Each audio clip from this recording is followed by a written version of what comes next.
Franklin D. Roosevelt was in his second term as governor of New York when he was elected as the nation's 32nd president in 1932.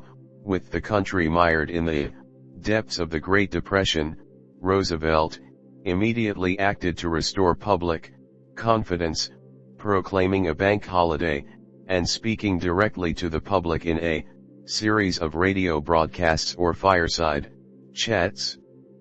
His ambitious slate of New Deal programs and reforms redefined the role of the federal government in the lives of Americans. Re-elected by comfortable margins in 1936, 1940, and 1944, FDR led the United States from isolationism to victory over Nazi Germany and its allies in World War II. He spearheaded the successful wartime alliance between Britain, the Soviet Union, and the United States and helped lay the groundwork for the post-war peace organization that would become the United Nations. The only American president in history to be elected 4 times, Roosevelt died in office in April 1945. Franklin D. Roosevelt's early life and career. Born on January 30, 1882, on a large estate near the village of Hyde Park, New York, Franklin Delano Roosevelt was the only child of his wealthy parents, James and Sarah Delano Roosevelt.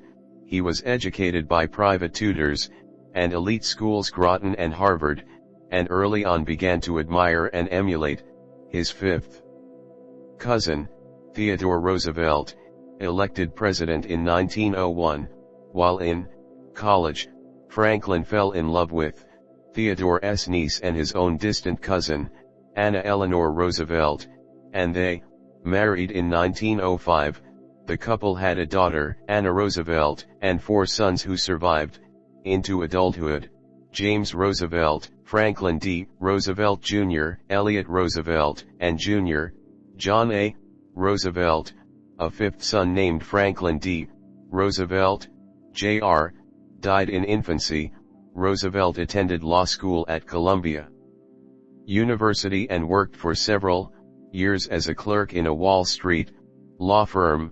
In 1910, he entered politics, winning a state Senate seat as a Democrat in the heavily Republican Dutchess County. In 1913, President Woodrow Wilson named Roosevelt Assistant Secretary of the U.S. Navy. He would hold that post for the next 7 years, traveling to Europe in 1918 to tour naval bases and battlefields. After the U.S. entrance into World War I, FDR's polio and election as governor. In 1921, Roosevelt was diagnosed with polio when he was 39 years old. Unable to walk, he temporarily removed himself from public life, and focused on rehabilitation at his home in Hyde Park, where he swim 3 times a week in the Astor Pool, slowly regaining strength. By the spring of 1922, he was able to stand again with braces. In 1924, he traveled to Warm Springs, Georgia, hoping to be healed by the spring's mineral waters. He ended up purchasing the resort and turning it into a rehabilitation center for polio patients, with the support of his wife and his longtime supporter, the journalist Lewis Howe.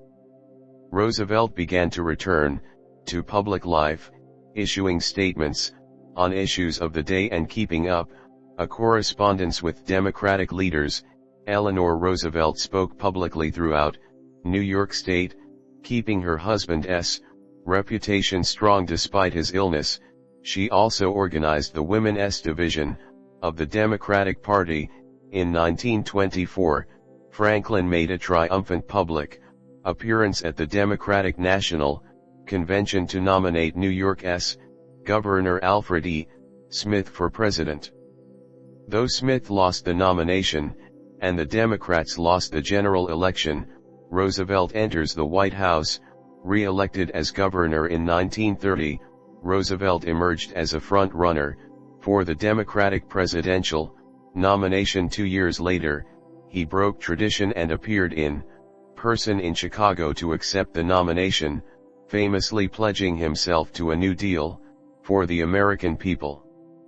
In the general election, a confident and exuberant Roosevelt triumphed by an overwhelming margin over the incumbent Hoover, who had become a symbol for many people of the ongoing Great Depression.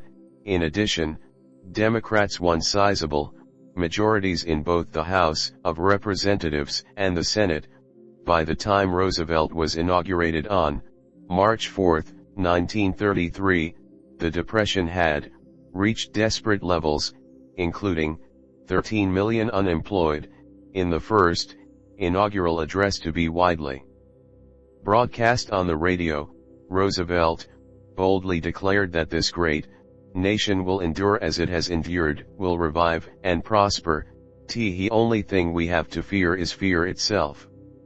Roosevelt and the New Deal, other key pieces of legislation during FDR's first 100 days, created some of the most important programs and institutions of Roosevelt's New Deal, including the Agricultural Adjustment Administration AAA, the Public Works Administration PWA, the Civilian Conservations Corps CCC, and the Tennessee Valley Authority TVA, in addition to programs aimed at providing economic relief for workers and farmers and creating jobs for the unemployed.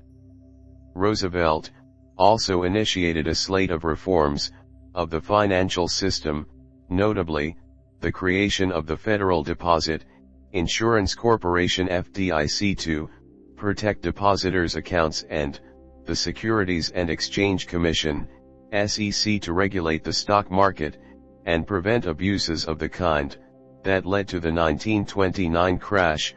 Roosevelt's re-election and court packing, controversial but extremely popular with voters, Roosevelt won re-election by a huge margin in 1936 over Governor Alfred M.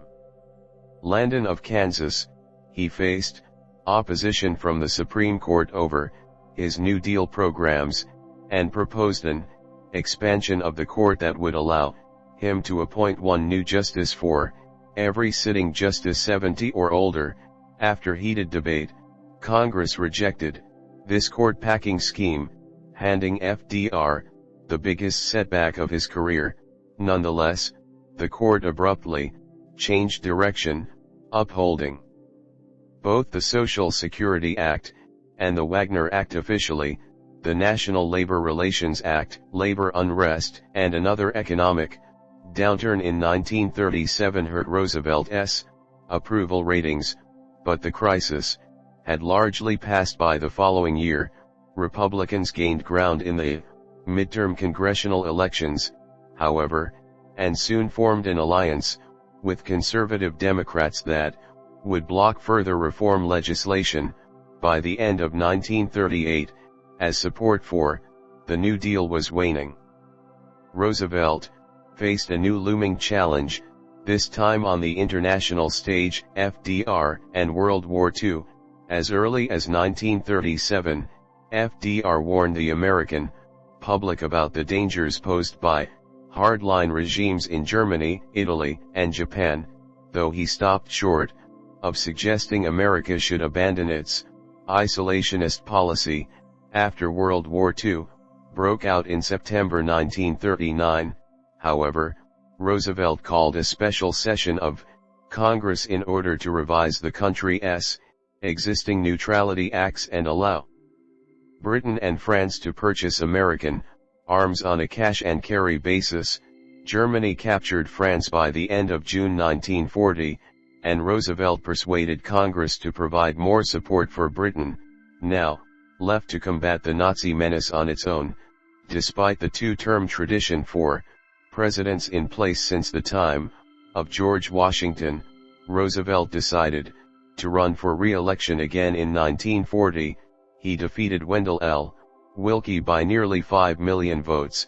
Roosevelt increased his support of Great Britain with passage of the Lend-Lease Act in March 1941 and met with Prime Minister Winston Churchill in August aboard a battleship anchored off Canada. In the resulting Atlantic Charter, the two leaders declared the four freedoms on which the post-war world should be founded: freedom of speech and expression, freedom of religion, freedom from want and freedom from fear. Yalta Conference. And Franklin D. Roosevelt's death, in 1944, as the tide of war turned toward the Allies. A weary and ailing Roosevelt managed to win election to a fourth term in the White House. The following February, he met with Churchill and Stalin in the Yalta Conference, where Roosevelt got Stalin's commitment to enter the war against Japan after Germany's impending surrender. The Soviet leader kept that promise, but failed to honor his pledge to establish democratic governments in the Eastern European nations then under Soviet control. The Big Three also worked to build foundations for the post-war international peace organization that would become the United Nations. After Roosevelt returned from Yalta, he was so weak that he was forced to sit down while addressing Congress for the first time in his presidency. In early April 1945, he left Washington and traveled to his cottage in Warm Springs, Georgia, where he had long before established a nonprofit foundation to aid polio patients. Roosevelt suffered a massive cerebral hemorrhage and died on April 12, 1945. He was succeeded in office by his Vice President, Harry S. Truman. Thanks for watching this history.